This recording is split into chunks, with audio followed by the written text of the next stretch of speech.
My first priority in a therapeutic relationship is to make sure the client feels safe, heard, and understood to the best of my ability. Now, that's not because Carl Rogers says the therapeutic relationship is the center of therapy. It's because that's what works.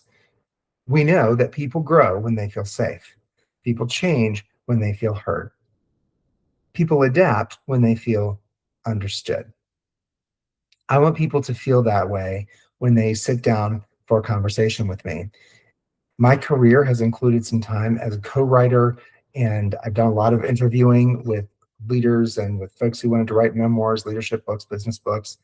And a lot of what makes a successful collaboration is just me making sure that that person, no matter how successful they are or how impressive their resume is, helping that person feel like I don't judge them. I'm not worried about how they talk. I'm not thinking I'm so much better than they are. I'm just here to help them as they unravel their ideas, as they unravel their story, and then put it together in a way that's the most helpful to them. The second question that you asked had to do with, I'm going to have to check my notes here just really quickly. Um, well, what kind of therapist do I want to be in the long run?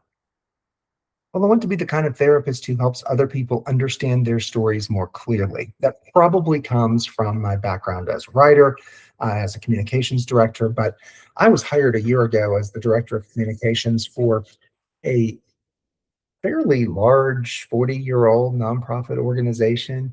And my commission was not go tell stories. My commission was help us answer two questions. What is your organization and what does it do? And people are often asked those questions. Who are you? What do you do? Um, and a lot of folks just don't know. We're dealing with questions of identity in almost unprecedented ways right now. People are looking at the culture they were born in, the culture they were raised in. They're looking at their passport. Does it match with their lived experience? Um, Maybe they were adopted. Maybe they grew up in foster care. Maybe they grew up with a family who was from a different culture, a different country, a different race. I've had experience with both third culture kids in adoption. Um, in addition, we're answering questions around faith and spirituality. Are you deconstructing, reconstructing? Um, People have a lot of questions, and answering those questions is not my job. It's their job.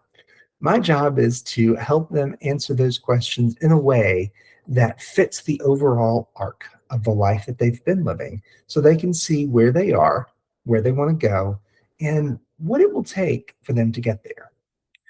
I'm particularly interested in soul health because I think you're making counseling accessible for people who might be afraid of showing up at a counselor's office that feel comfortable with that screen, or maybe they just don't have the money for attending a counseling session with private pay counselors. So they're going to your platform, and I think that's absolutely terrific. And I'd love to get a chance to talk with you a little more about what you want to accomplish and whether or not my particular set of skills and experiences is a good fit for you. Thank you so much for taking the time to look at my video.